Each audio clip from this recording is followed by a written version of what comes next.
My name is Patricia Tinkler. This is my husband, Hi, Mitch I'm Lynch. Mitch.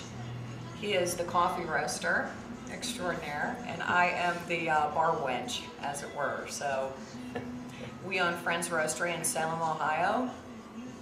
Yes, this is our cafe. It used our to cafe. Be an 1858 bank that we converted. It's been many different businesses over the years, but we felt with all our restaurant and hotel knowledge that we'd like to get our hands into coffee, something we've loved all these years.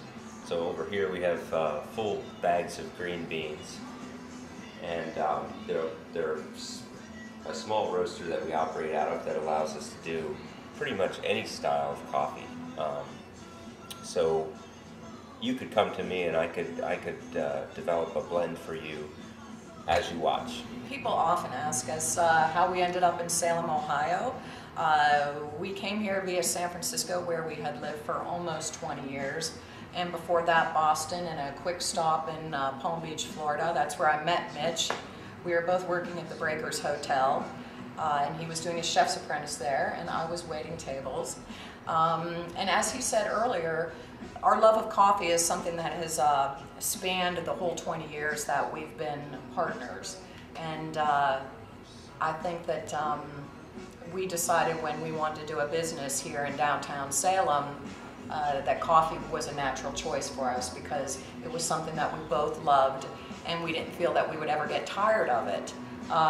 So we moved back. I am from Youngstown, Ohio, so that is probably the reason that we came home. I have a lot of family in this area. And Mitch is from New Jersey. Yes.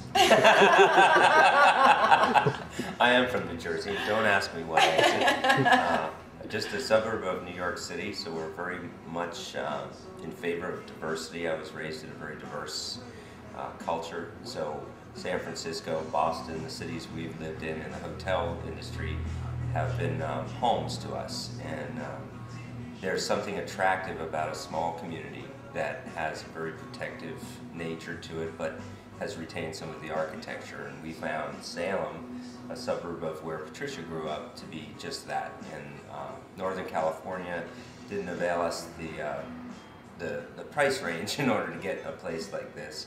So it was important for us to save a little bit of vintage quality and bring something new.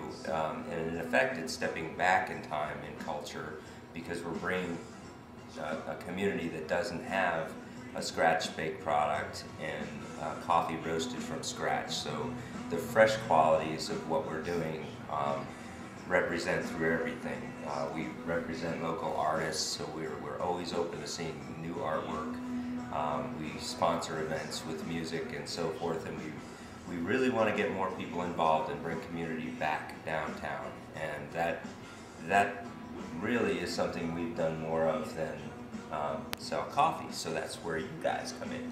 We want to sell coffee, and we do that as well on the internet. We specialize in single origin coffees, which is kind of a new trend within the specialty coffee industry. More and more roasters are trying to take a leaf from the wine industry and differentiate coffees, towards quality versus low quality.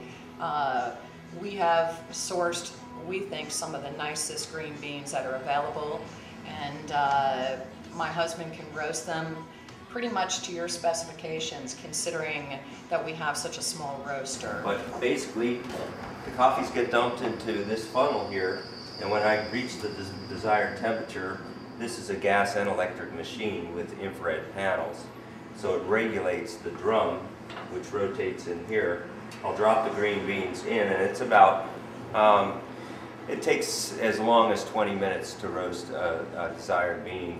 So what we do is roast for 12 to 20 minutes, somewhere in that range, depending on what recipe we have. And we drop it into a cooling chamber, which cools strictly with air. A lot of roasters cool with water. And as you can imagine, you'll lose a little bit of flavor when you cool with water.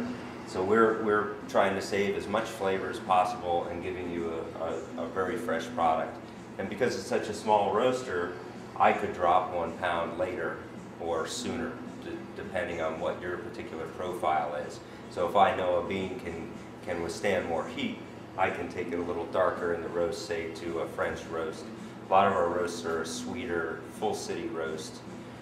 It's our own taste profile, but part of our niche is being able to do whatever you would like of us, and you can get involved in the roasting experience here at Friends. Well, recently we've been lucky enough to score some of these auction lots from the Cup of Excellence. One of our importers puts them in smaller bags so that we can actually afford to buy them, since they can be a little bit pricey. But it allows us, as small fry roasters who don't really have the buying power of some of the larger roasters, to buy the finest coffee out there. And that's wonderful, because we never knew we'd have that availability and that ability to roast these kinds of coffees. Well, thank you so much for coming to visit our cafe. And oh, don't forget, they make me create pastries, and they're all from scratch. You know I prefer to roast, so please come in for the coffee, but the pastries are excellent. I was trained, so please come in for this if you will. In addition to that, we have great organic chocolate bars, French presses, grinders, the Republic of Tea is our tea line, and a lot of great artwork to look at. But remember, freshness is everything, and you get us an order by 11 o'clock. If you can't make it to Salem, we'll have it in the mail by the very next day. And visit us at the website, please, www.friendsroastery.com.